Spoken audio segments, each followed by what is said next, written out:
சாரீல வந்து பாவாடை தைக்கிறோம் அப்படின்னா அதுக்கு வந்து லைனிங் கிளாத் வந்து எப்படி யூஸ் பண்ணணும், கம்மியா வந்து எவ்வளவு கம்மியா எடுத்து நம்ம வந்து நல்லா அகலமா கீழே வந்து ஃப்ரில் வர மாதிரி நம்ம லைனிங் கிளாத் யூஸ் பண்றது எப்படின்னு பாக்கலாம்.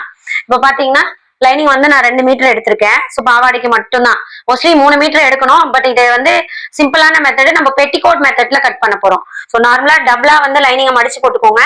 ஸோ இங்க 6 இன்ச்சு, இங்க 6 இன்ச்சு, 6 இன்ச்சு. இப்போ இன்ச் டேப்ல பாத்தீங்கன்னா இங்க ஒரு 6 இன்ச்சு வரும். அதே மாதிரி இந்த கார்னர்ல 6 இன்ச்சு. அதை அப்படியே ஸ்ட்ரைட்டா மார்க் பண்ணிட்டு அப்படியே கட் பண்ணி எடுத்தீங்கன்னா உங்களுக்கு வந்து பீஸ் வந்து இப்படி வந்துடும் பார்ட்ஸ். ஸோ இந்த மாதிரி பார்ட்ஸ் வந்துடும். ஸோ இதை வந்து நீங்க ஜாயின் பண்ணீங்க அப்படின்னா பாருங்க, ஒரு பீஸ் மட்டும் உங்களுக்கு வச்சு காட்டுறேன். உங்களுக்கு வந்து அகலம் கீழே பாத்தீங்கன்னா கீழே மட்டுமே 2 மீட்டர் வரும் உங்களுக்கு அகலம்.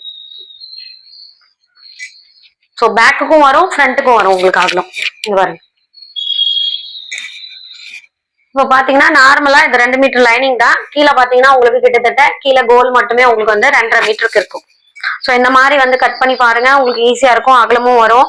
ஸோ இதுதான் அனார்கலி மெத்தட்ல கட் பண்றாங்கன்னு சொல்றாங்களே, ஸோ அந்த மெத்தட் இது.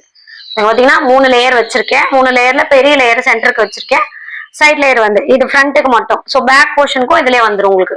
இதுல அதே மாதிரி 2 லேயர் இருக்கு, இது ஒரு சிங்கிள் லேயர் இருக்கு. இந்த மாதிரி கட் பண்ணி பாருங்க, லைனிங்கும் சேவ் ஆகும்.